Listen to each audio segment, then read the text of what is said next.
In this episode, we are looking at Everton. I've got together with a couple of fellow EPL enthusiasts, and we've put together our best 11s of Everton players in the Premier League era, and we're going to discuss and debate them for you right now. Have your say in the comments and let us know who gets into your greatest Everton Premier League 11. As I said, I've got a couple of mates along to help me out with this one. Roz and Ronan, do you guys want to quickly introduce yourselves? Roz? Yeah, hi, I'm Roz. Really looking forward to this one. Everton had a few very good players, a few good sides actually, and a mainstay of the Premier League. Never been relegated, so yeah, can't wait to get into it. Yeah, cool. And Ronan? Hi Joe, yeah, Ronan.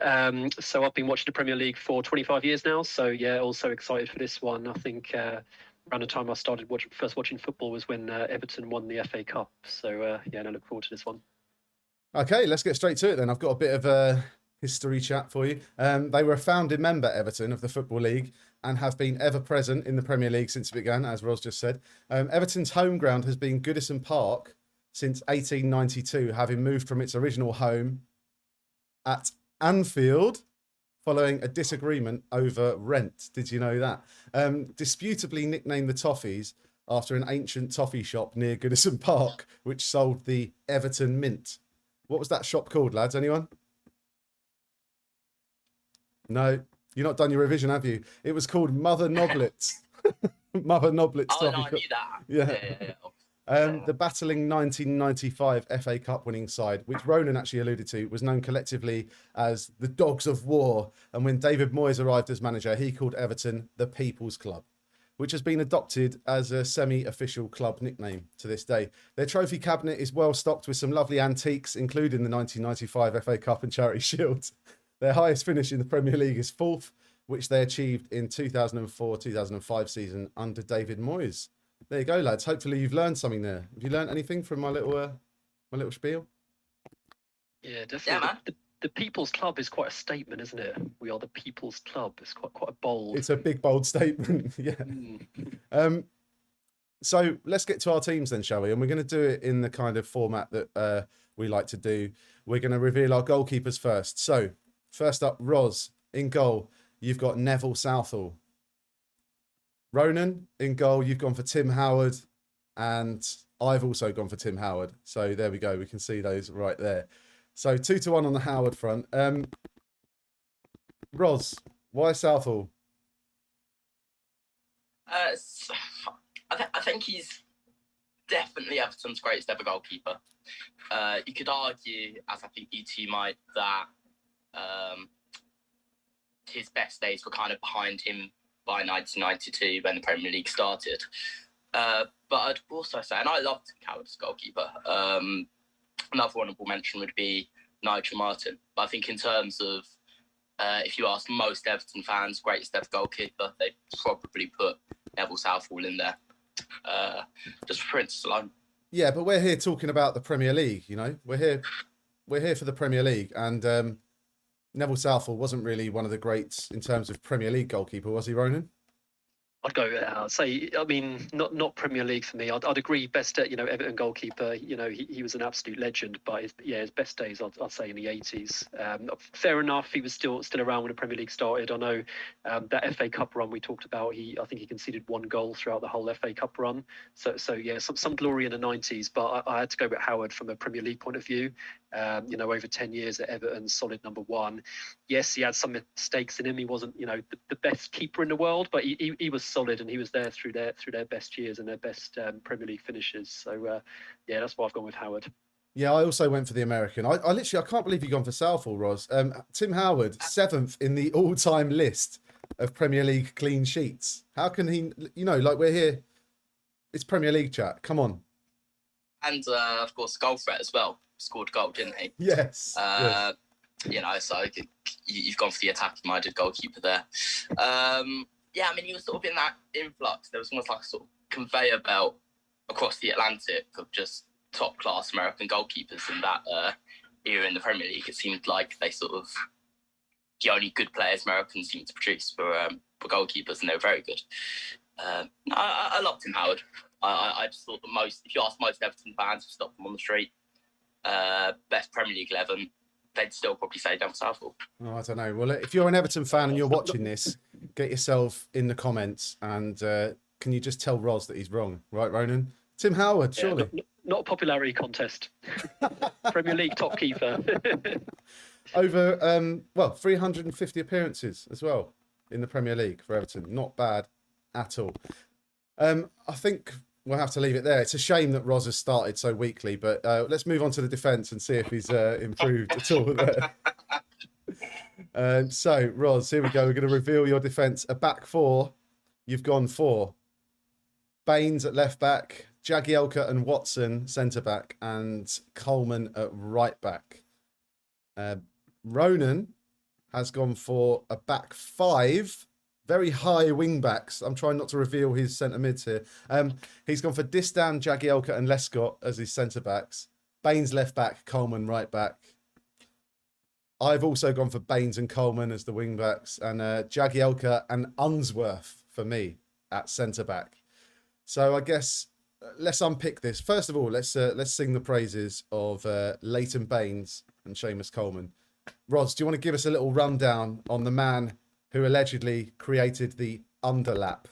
I don't know if you know about this, but the overlap was always a big thing for wingbacks. But I remember there was a season where Baines was like cutting inside and playing inside forward, and they called it the underlap. And I mean, also he had his threat from set pieces was unbelievable, wasn't it, Ros? Yeah, I think it was actually, as an Englishman, pretty unlucky that for a lot of his career, Ashley Cole kind of had that left back spot nailed down. You alluded to the set pieces. I mean, I can't think of another defender where they would get a free kick, maybe anything from 18 to 23 yards out, and you'd actually back them as much as you would back Leighton Baines, from penalties as well, which was a big thing at England at the time. I thought, you got to get him on there because we were famously not that great from penalty shootouts. But yeah, no, terrific left back, and had those slightly unfortunate sort of Victorian looking. I don't think they were unfortunate. I think it was a style choice. I always thought he looked like he was a member of the Arctic Monkeys, more so than a member of Everton Football Club. But there's that, or sort of extra from a Charles Dickens BBC drama. But whatever you want to go for, great left back. Yeah, lovely. And Ronan, your fellow countryman, Seamus Coleman. Yeah, Seamus Coleman's been quality for Everton. Yeah, I think they signed him 60 grand, I think it was, from Sligo Rovers. So a phenomenal amount of business. He's well repaid the faith, and he just a really committed player, unassuming, goes about his business, the fans love him, and Irish fans as well as Everton fans. He's a really solid player. And chips in going forward as well with some goals and assists as well. So, I couldn't look further than him for the right back. Yeah, and those northwest teams in the Premier League tend to have a large Irish following, I guess, geographically. Has he kind of tipped the balance towards Everton slightly for a lot of Irish fans? Oh no, I don't think so. I think Liverpool and Man United are the big two in Ireland, and you tend to find the people who watch football in the 80s it's Liverpool, and people who watch football in the 90s it's Man United, and now I've come back around to Liverpool again. So I think definitely more Liverpool fans in Ireland, but still a strong Everton following. So Seamus Coleman, Ros, the 2013-14 Everton Player of the Year. Have you got anything else to add on Coleman? Not so much on Coleman, just an honourable mention. I know we've all gone for the same right back. For the legend that is Tony Hibbert, none of us went for him. More of a kind of servant to the club. I love him just for the fact that he never actually scored a goal. And when I got to, I think it was 2009 FA Cup final, there was the chant, "If Hibbert scores, we riot," which forever will just be in my memory. Love it, mate. In terms of centre-backs, Ros, let's stick with you. You've gone with Phil Jagielka. And which Watson is this? Is this Dave Watson? No. It's Dave Watson. Dave Watson, yeah, sorry. Yeah. My brain escaped me for a second. Talk us through Jagielka and Watson then. Why? So I'll start with Watson, who was actually the captain when they won that 95 FA Cup. I know it's a Premier League 11, but actually it's the last bit of success trophy-wise that they've actually had. Only ever played for 2 clubs. He clocked up 419 league appearances for Everton, which is pretty special. Just a quick glance at your stats board there. Got it all mapped out like some sort of heist prep thing going on a board. Yeah, of course. Yeah. Like Mission Control Center in here, obviously. I've got all the screens up. It's great. It's like I'm a Star Trek. Yeah, Operation Goodison. Still Jagielka, just absolute. I think he had everything as a centre half, actually. The only thing, I guess he wasn't the paciest, but actually, in terms of reading the game, in terms of being able to play, in terms of being a proper bastion, just out-bustling people when he wanted to, I thought he had everything. Tough to leave out the likes of Lescott. Unsworth, another good shout, but for me, it had to be Jagielka and Dave Watson. Interesting. Ronan, you went for Sylvain Distin and Jolyon Lescott alongside Jagielka, 2 times Everton Player of the Year. What led you to Distin and Lescott? Do you know what? I can't believe you've gone for 3 centre-backs. What a waste of a midfielder in this Everton 11. Everton have so many talented midfielders. Why are you putting 3 at the back? Do you know what it is? It's to get the wing backs in there. I looked at it. I thought, initially I was thinking 4-4-2, but in terms of the wingers, it wasn't as strong for me as the centre mids and centre backs. So I wanted the extra centre mid and centre back in there, and I wanted Coleman and Baines on the wings, like for definite. So it just felt more balanced when I put the team together and looked at it, and a really hard team to break down. Right, you got Jagielka, Lescott, and Distin there. It's quite formidable, I reckon. Pretty hardcore. Yeah. Why Distin and why Lescott though? I mean, we've talked about Jagielka. Why? Yeah, I thought Lescott was fantastic for Everton. Great partnership with Jagielka, and then obviously got his move to Man City. And Distin again is just a really good footballer. Really difficult to get past, and someone that you put his name on a team sheet. He's going to do a good job. Dave Watson, again on the same basis as Neville Southall. I just felt his kind of best days were behind him, an absolute phenomenal servant to the club, and great inclusion. But I just felt Lescott and Distin were the sort of more complete defenders, I guess. Phil Neville was another one I debated as well, but I think he's one that is probably his the fact that he's such a utility player and can play anywhere probably worked against him for me. I was trying to see where would he go in, and there were kind of better players in each position, so I left him out on that basis. Unsworth, I know, great penalty taking, wasn't he? He was excellent from the spot, but as an all-round defender, not sure. I don't know. I'm beginning to wonder whether you guys have done any of your research for this, because Unsworth is, unlike any of the other centre backs you've chosen, Unsworth is an official Everton giant. If you go to their website, they have a Hall of Fame, and Unsworth is on that Hall of Famers list. 302 appearances for the club. Like you say, that penalty taking prowess. Roz is looking at me like I've just said something a bit wrong and he's going to roast me for it. All right. Dave Watson had more appearances for Everton. He did it in 1 spell, whereas Unsworth did it in 2. So he's talking about loyalty to the club. And how many goals did you say that they conceded in that FA Cup run? Was it 1? That was Ronan who said that. I was nothing to do with that. They conceded 1 goal, but Watson and Southall's best days well behind them. Yeah, sure. Wow. There you go. Anything else to say on our defences, lads? Anything else you want to say on the defence before we move on to the mighty midfielders?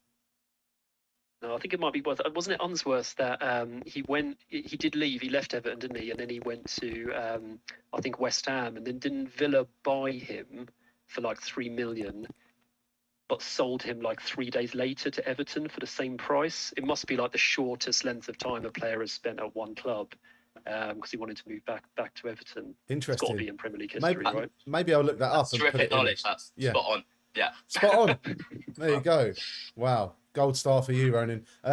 If you're enjoying what you're watching, don't forget to subscribe to the channel, Joe Carter EPLW, And get in the comments as well. Tell us if you agree, if you disagree. We'd love to know. You can also support us on Patreon. Just head to patreon.com/Joe Carter EPLW. Okay, then, chaps. It's time to look at our midfield. So, Roz, you're up first again. Let's have a look. Let's uncover your midfield. Oh, this looks like a diamond. It's a diamond, people. It's a diamond. In the holding role, in the number 4 position, you've got Marouane Fellaini. Do you know what I've just noticed, Roz, about your team is that you've given them official numbers, haven't you? Have you given them like? I gave it a lot of thought. A lot of them actually had 2 numbers at the club. So I don't know if have you revealed my whole midfield yet? I have. You got Fellaini, number Brilliant. 25. So you've got the likes of Arteta, who wore both the number 6 and the number 10. And you had Stephen Pienaar, who wore a couple of numbers as well. So I've tried to give them all a number that they at least played in once at Everton Football Club. I love it. Yeah, I love it. Above and beyond. So he's got the diamond, Fellaini, and then Pienaar and Arteta. Are they kind of wide? Are they meant to be wider players, Pienaar and Arteta, in your 11? Well, it's flexible, Joe. I had the same sort of conundrum as Ronan in terms of wingers, and for me, there was only one winger that sort of had to be in there, which was Stephen Pienaar. But actually, I saw Stephen Pienaar play central at his time in Everton. I saw Arteta play on the wing, and obviously Arteta was more known for his central position. So I think those two can do a job. So it's kind of that. Depending on who they're up against. It's kind of like that Football Manager diamond where you put the 4 sort of. You have the holding midfielder, the 10, and then the 2 centre mids, and then they have 2 little arrows going that way, so they can break wide if they want to. Yeah, I love it. Anyway, right, let's have a quick look at Ronan's before we get into it, and it's going to be quite different, I think, isn't it, because of his back 5. Let's have a look. So Ronan's gone 4, 3 in midfield. Gareth Barry, Thomas Gravesen, and Tim Cahill. That's his midfield 3. Tim Cahill in a slightly more advanced position. This is an extremely, I don't know. It's a bit of a complex formation you got going on here, Ronan. It's a bit so. Yeah, I mean, Cahill's more advanced. Give him a little bit of a freer role to bomb forward, and then Barry and Gravesen basically, end to end. They can defend. They can win the ball, and they can drive forward as well. So I thought it had quite a nice, balance to it. So Arteta was the difficult one to leave out for me. I did kind of my initial instinct was to put him in there, but looking at the balance of the team, I really wanted Gravesen in there, and I felt I wanted Cahill in there, and then I think Barry worked as a better foil than Arteta for those 2. Why honestly though, Thomas Gravesen, really? I mean, yeah, Thomas Gravesen was fantastic. I think for Everton. I mean, I'm watching him. He was really deceptively good. He was good at winning the ball back, good defensively, and really good going forward. He could really pick a pass. And that season, Everton finished 4th. Their best finish was largely because of him. I think he was their best player that season. And no bonus points for telling me where he got transferred to. From Everton. Real Madrid, right? Yeah. I mean, Real Madrid as their defensive midfielder, actually, which wasn't really his natural position, but I have to say, 10 times better defensive midfielder than Fellaini. Oh, really? Okay, so firstly on Gravesen, I could never tell him and Carsley apart. There's always that problem in a game. It's a bit like you have. You've had in previous years with David Luiz and Guendouzi, which is like the exact same player, isn't it? Are we not going to longevity at all? Gareth Barry had 3 seasons at Everton. Longevity in the Premier League, he's one of the top appearances, right? Over 600 Premier League games. So, yeah, but it's an Everton. Yeah, it is. But to be fair though, it's about putting out the best team there, the team that could win. I think that Barry is.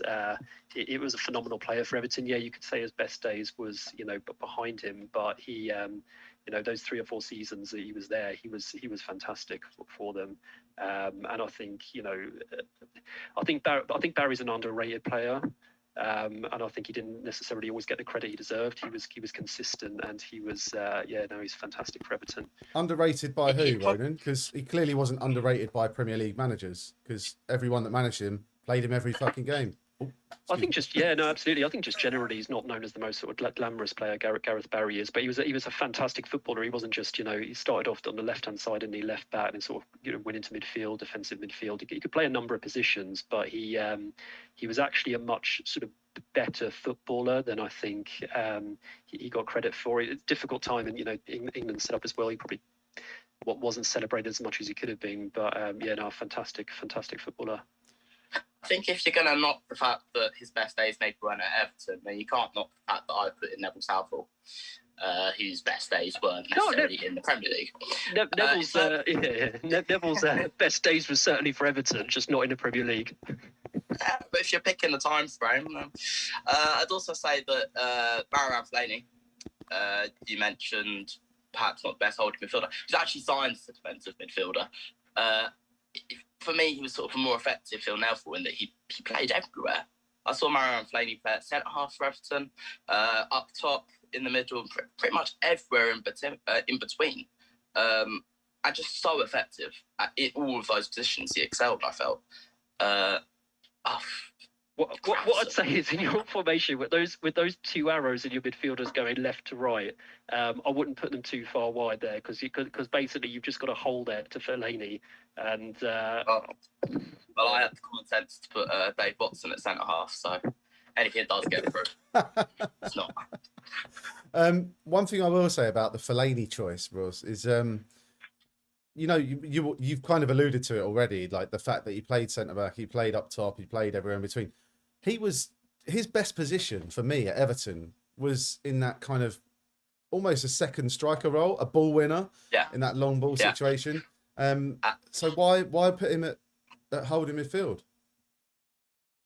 Because there's a certain other player, his name might escape me, because my favourite ever Premier League player plays in that position, and I had to find one for Fellaini.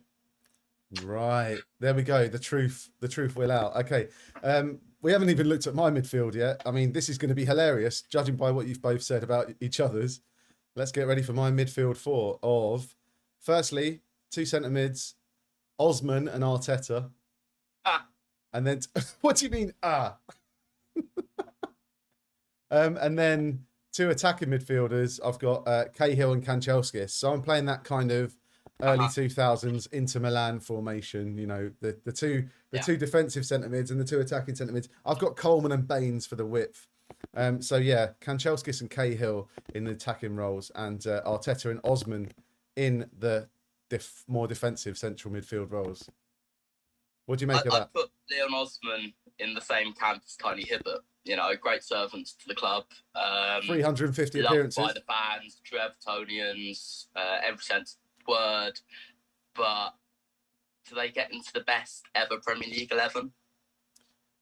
Well, Everton's. I mean, Osman does for me. Not centre mid. Not centre mid Osman for me. There's better centre mids there you could have picked, I think. Well, like Gravison. Yeah, like Gravison. I really can't wait to see the comments Who went to on this Real video. Madrid? Come on. Yeah, well, Leon Osman got one England cap from Roy Hodgson, so you're not getting the best out of Timmy Cahill there. I don't think you're getting the best out of Andrew Kanchelskis either.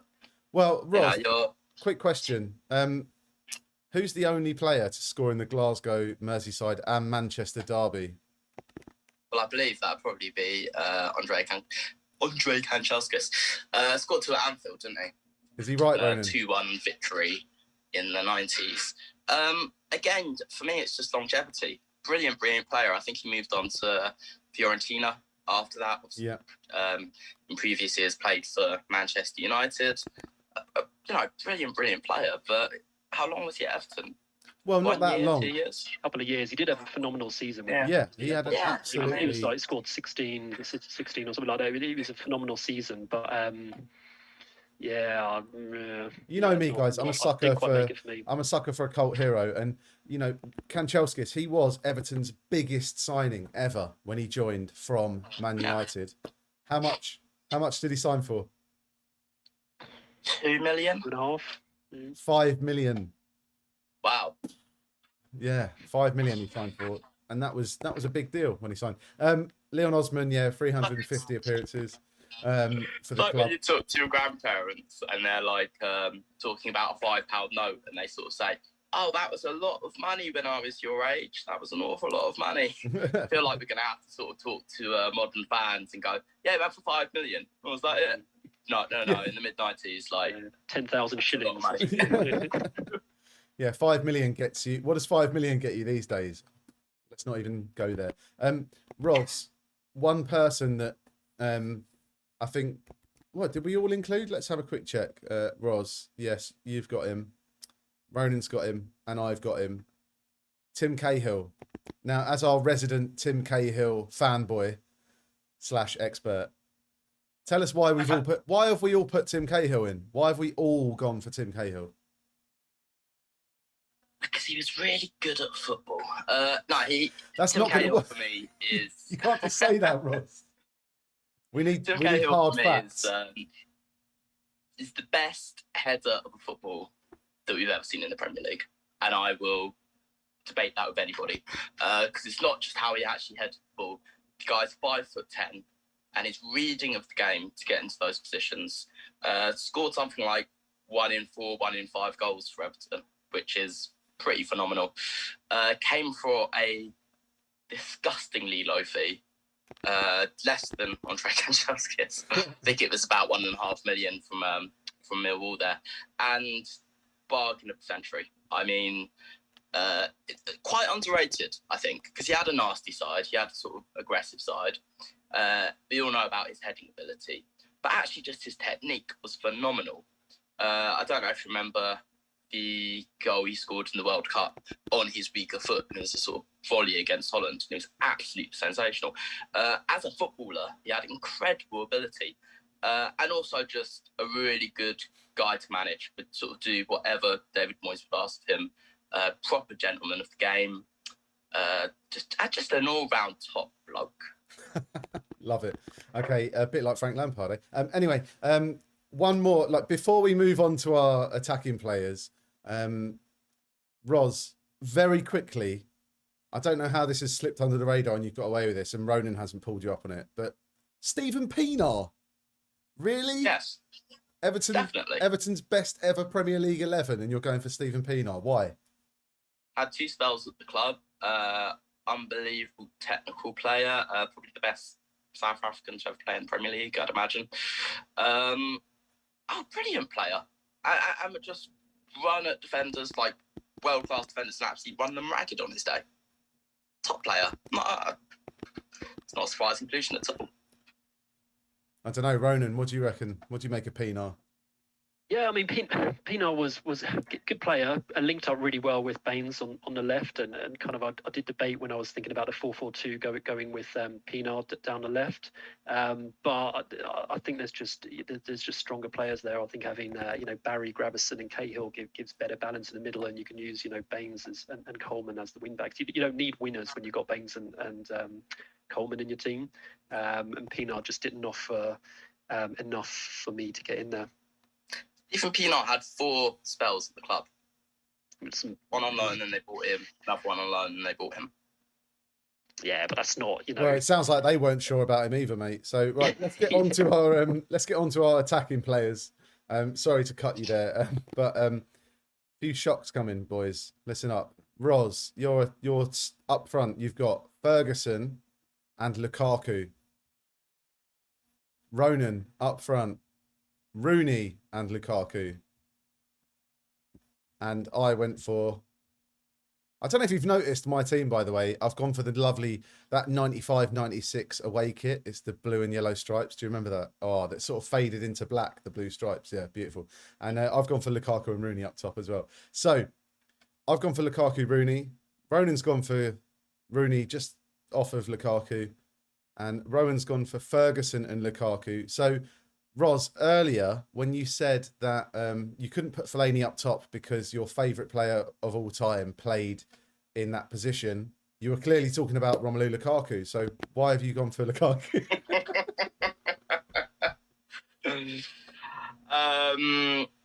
Just to clarify, I was talking about Tim Cahill. No, I think that, again, we're talking about, I think we probably approached it in different ways. I think Ronan sort of goes for the best ever players to have played for Everton, which for me, would Samuel Eto'o get into Chelsea's all-time 11? Probably not. It remains to be seen. We could get into Everton's on that basis. He played 20 games for Everton, didn't he? Oh, there we go. There we go. I did debate it. Exactly, that's the whole thing. I think that Duncan Ferguson is a guy you associate with Everton Football Club. Had spells there as a coach, striking coach, just Everton through and through. And actually, I think him and Romelu Lukaku would really complement each other well. Lukaku's got the pace. Lukaku was unbelievable for Everton in his spell there. Absolutely turned trees up. He was phenomenal show. I think, apart from in a Belgian shirt, showed his best form, and maybe at Inter Milan. The best I've seen him is in an Everton shirt. Ros, just pulling you up on that. Lukaku was Everton's Premier League top scorer of all time, 68 goals. Everton's Player of the Year, 2016-17. Not much more we can say about Lukaku. Ronan, tell me what you think about Wayne Rooney, the only player with at least 200 Premier League goals and at least 100 Premier League assists. Yeah, I mean, Rooney, obviously, the vast majority of them were for a different team. That should go unnamed on this episode, I guess. But look, Rooney is without doubt the best player that Everton have produced. He's a phenomenal player. When he broke through in that team for Everton and for England, he was just a sensation. Whilst the his best stats are not at Everton. He came back there in later years, and he had a really good season for them, I thought, when he came back as well. It's just based on talent, ability alone. I just had to include him in there. He is Everton's best player in terms of the player that they produced. Couldn't leave him out. Fair enough. Ros, very quickly, why did you leave Rooney out? Very quickly. I think Ronan summed it up. His best days were at another club. Fair enough. That was very quick. Yeah, Thank you very much. In terms of Duncan Ferguson, though, I don't, get it. He loves the club. A lot of the fans love him, but that's not a reason to put him in the best Everton team. I think there's a myth there that being more aggressive doesn't mean you're more committed. And for me, his aggression was more of a liability than it was an asset for Everton. He didn't score that many goals. He had a lot of injuries, and I think really is overrated for me. Okay. 35 in 107 appearances. Not such bad. We're not going to look, guys. I've got to stop in there. I've got to stop you there. I love to hear you guys arguing, but we're going to run through our 11s. 7 caps for Scotland, 0 goals. Right. It's a Premier League show, right? It's Scotland. Ros, your 11 in full. Southall in goal, Baines at left back, Jagielka, Watson at centre back, then Coleman at right back. A midfield 4: Fellaini, Pienaar, Arteta, and Cahill in a diamond, and then up front Ferguson and Lukaku. Ronan went for Tim Howard in goal, a back 3 of Distan, Jagielka and Lescott. Then his wing backs were Leighton Baines, Seamus Coleman. 2 centre mids, Barry and Gravison. Slightly ahead of them in sort of attacking central midfield was Timmy Cahill. And then Rooney just behind Lukaku. A very complex formation. I'd love to see that play out. And my one, I went for a 4-4-2. Howard in goal, Baines and Coleman on the wing backs, Jagielka and Unsworth centre backs, Osman and Arteta in the middle, Kanchelskis and Cahill playing attacking centre mids, Lukaku and Rooney up top. One question before we go, guys. Who's your manager? Boys. I'm Allardyce. Got to be Moisey, right? It's got to be Moyes, hasn't it? I think we can all agree on that. He took them to the next level, didn't he? I mean, he took them from the gutter and almost got them to the stars. Okay, right. Let's leave it there, lads. This has been a great episode. I've really enjoyed actually debating Everton's greatest Premier League 11. Thanks for joining me, Ronan. Thanks for joining me, Ros. If you have enjoyed what you've seen, like the video, get in the comments, subscribe to the channel, Joe Carter EPLW. And support us on Patreon as well, patreon.com/Joe Carter EPLW. And you can unlock some exclusive features and exclusive benefits whilst helping us to grow this platform. Ros, Ronan, see you next time. Awesome, guys. Cheers.